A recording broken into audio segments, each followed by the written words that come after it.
अस्सलामुअलैकुम नाजरीन कराम, नई वीडियो में आपको खुश आमदीद कहते हैं। साल का आखिरी दिन भी आज अपने इख्तिताम को पहुंचा है, लेकिन पाकिस्तान की सियासत का बाजार बदस्तूर गर्म, बल्कि काफ़ी गर्म है, क्योंकि मामलात 8 फरवरी की जानिब बढ़ रहे हैं।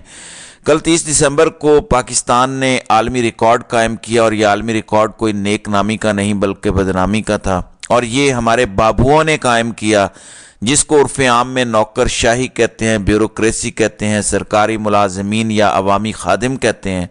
लेकिन कल उन्होंने पाकिस्तान को दुनिया भर में रुसवा किया और ज़रा भी एहसास नहीं किया कि जो उनको हुक्म दिया गया है और जिस तरीके से वो ग़ुलाम इब्ने ग़ुलाम बने हुए हैं, ज़हनी ग़ुलामी का तौक उन्होंने अपने गलों में डाला हुआ है, इससे मुमलकत खुदादाद पाकिस्तान की कितनी सुबकी होगी।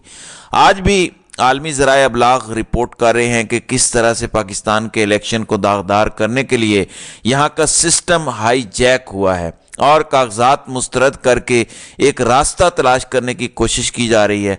और सबसे बड़ी सियासी जमात, सबसे मकबूल रहनुमा, जिनके मरकज़ी कायदीन इस वक्त या तो जेलों में हैं या रुपोश हैं और उन पर बेशुमार मुकदमात हैं, लेकिन उसके बावजूद पूरे का पूरा सिस्टम और एक मजबूत जमात खौफजदा है। न सिर्फ तहरीक इंसाफ से मुस्लिम लीग खौफजदा है, पीपल्स पार्टी खौफजदा है, बल्कि पीपल्स पार्टी सिंध में छोटी जमातों से भी खौफजदा है। डॉक्टर फहमीदा मिर्ज़ा और जुल्फ़कार मिर्ज़ा के कागजात नामजदगी मुस्तरद कर दिए गए हैं, और बलूचिस्तान में अख्तर मेंगल के कागजात नामजदगी मुस्तरद हुए हैं। तो ये एक बड़ी लंबी फहरिस्त है। पाकिस्तान तहरीक इंसाफ और दीगर जो भी स्क्रिप्ट से हटा है, जो इस वक्त इंडिपेंडेंट अप्रोच लेकर चल रहा है, जो जमहूरियत की बात कर रहा है, जो आइन की बालादस्ती की बात कर रहा है, जो फ्री एंड फेयर इलेक्शन की बात कर रहा है, वो सब के सब ज़ेरे अताब हैं, और पाकिस्तान तहरीक इंसाफ इनमें सबसे नुमाया है। अगली बात यह है कि क्या इससे कोई फ़र्क पड़ेगा। मैं पिछले व्लॉग में बता चुका हूँ कि बिल्कुल इससे कोई फ़र्क नहीं पड़ने वाला। अदलिया कंट्रोल संभाल चुकी है, अब मामलात अदलिया के मैदान में होंगे, वहाँ पे हाई कोर्ट्स के जजेस हैं, उसके बाद मामला सुप्रीम कोर्ट ऑफ पाकिस्तान में जाएगा। इसमें जो एतराज़ात आयद किए गए हैं वो मैं आपको शेयर कर देता हूँ। मसलन शेख रशीद पर ये कहकर कागजात रिजेक्ट करवाए गए, यानी रिजेक्ट करने वालों को शर्म भी नहीं आई ज़रा सी। मोस्ट सीनियर पार्लियामेंटेरियन है, उनकी एक सियासत है, आप उससे इख्तलाफ कर सकते हैं, लेकिन उन पर एतराज़ है कि वो मरी के रेस्ट हाउस में गए और वहाँ पे 942 रुपये नहीं दिए। अब 942 रुपये के पीछे क्या आप किसी को इलेक्शन से आउट कर सकते हैं? दूसरी जानिब जिन्होंने अरबों रुपया लूटा हुआ है, जिनके मुकदमात अदालतों में थे, जिन पे फ़र्द जुर्म आयद होना थी, उनको आप लाड प्यार से लाए और ला के बिठा दिया और उनके मुकदमात ख़त्म किए। यानी बाप बेटे फर्द जुर्म आयद करने वाले दिन हलफ उठा रहे थे वजारत उज़्मा के, और उस दिन हुक्म दिया गया प्रोसिक्यूटर और सरकारी वकील को कि आज आपने अदालत नहीं जाना, और वो नहीं गया, और फर्द जुर्म आयद होने के बजाय वो मुकदमात ही ख़त्म हो गए। तो अरबों रुपए के मुकदमात ख़त्म कर दिए गए एक NRO के ज़रिए, मुकमुका के ज़रिए से। और जिस शख्स ने ये खेल खेला उसकी अपनी अरबों डॉलर्स की प्रॉपर्टीज़ इस वक्त मंजर आम पर आ चुकी हैं। अहमद नूरानी उस पर 2 स्टोरीज़ कर चुके हैं, और उस फसादी शख्स की कितनी प्रॉपर्टीज़ हैं आप तसव्वुर नहीं कर सकते। यानी करप्ट तरीन माफिया इकट्ठे हुए हैं। तो ये है सिचुएशन। इसलिए पाकिस्तान के अवाम भी समझते हैं, पाकिस्तान का निज़ाम भी समझता है कि इन्होंने आइन पामाल किया है और कानून को रौंदा है। ना सिर्फ ये, बल्कि इसके बाद जो कुछ हुआ वो हमारे सामने है। बहरहाल शेख रशीद पे ये एतराज़ आयद किया गया, सनम जावेद पे भी एतराज़ आयद किया गया कि बिजली का बिल नहीं दिया। अब कागजात मुस्तरद करने के ख़िलाफ़ अपीलें आनी है, मैं वो प्रोसेस पहले बता दूं, और उसके बाद फिर इमरान खान की स्ट्रेटजी क्या है और पाकिस्तान तहरीक इंसाफ की क्या है। इमरान खान बिल्कुल भी परेशान नहीं है, क्योंकि ये तयशुदा प्लान था, उसके अकॉर्डिंगली ये सब कुछ हुआ, और इमरान खान को पहले से पता था, और 2 दिन पहले उन्होंने बता दिया था कि 1000 लोगों के कागजात नामजदगी रिजेक्ट होने हैं। मैं खुद अपने चैनल पर भी बता चुका था, एक नेगेटिव लिस्ट दी गई थी, उसके अकॉर्डिंगली ये सब हुआ। अब मुल्क भर में जितने भी कागजात रिजेक्ट हुए हैं उनकी अपीलें फाइल होंगी, और ये अमल बुध तक जारी रहेगा। उसके बाद फिर 5 हाई कोर्ट्स के जजेस के पास ये मामला जाएगा, और 10 जनवरी तक इस पर फैसले होंगे। اس کے بعد پھر یہ معاملہ سپریم کورٹ میں جائے گا. پھر سارے فیصلے ہونے کے بعد امیدواروں کی نظر ثانی شدہ فہرست 11 جنوری کو آویزاں کی جائے گی اور 12 جنوری تک کاغذات نامزدگی واپس لیے جا سکتے ہیں. 13 جنوری آخری دن ہے.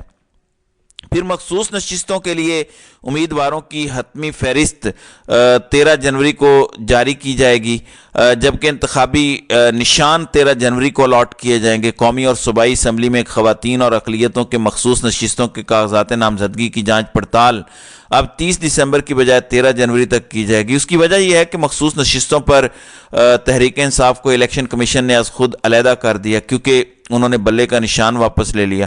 اب پشاور ہائی کورٹ نے بلے کا نشان واپس کر دیا ہے.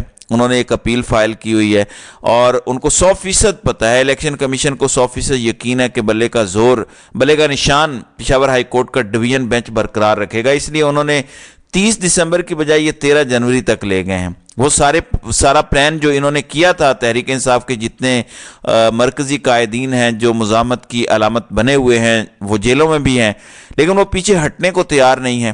ان کے کاغذات مسترد کیے جائیں.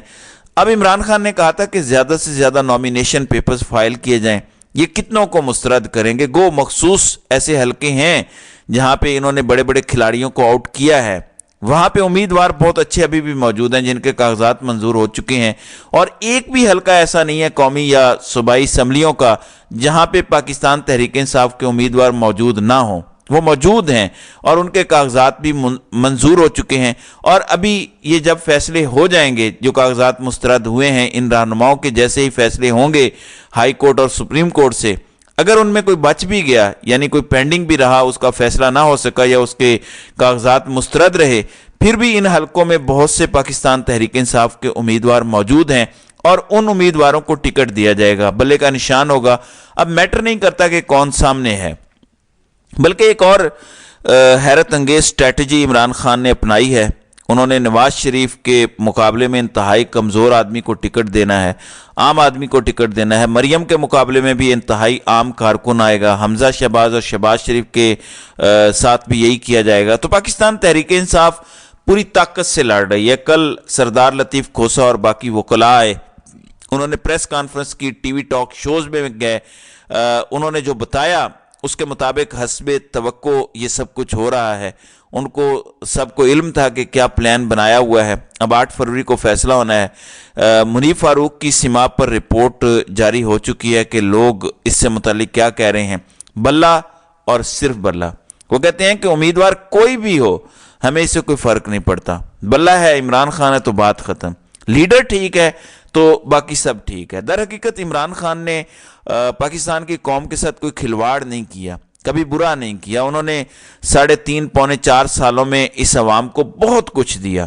پاکستان کا 8 کروڑ ووٹر اس وقت عمران خان اور پاکستان تحریک انصاف کے ساتھ کھڑا ہے، جو کہیں پہ مینج نہیں ہو رہا. جبکہ دوسری جانب مسلم لیگ نواز ابھی بھی در بدر ہے.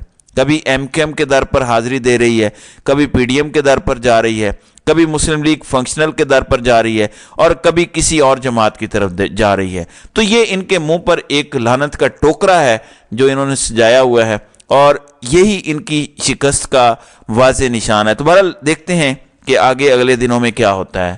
تو ناظرین اکرام، آپ کی اس ویڈیو کے حوالے سے کیا رائے ہے؟ آپ اپنی رائے کا اظہار کامنٹ سیکشن میں ضرور کیجیے گا.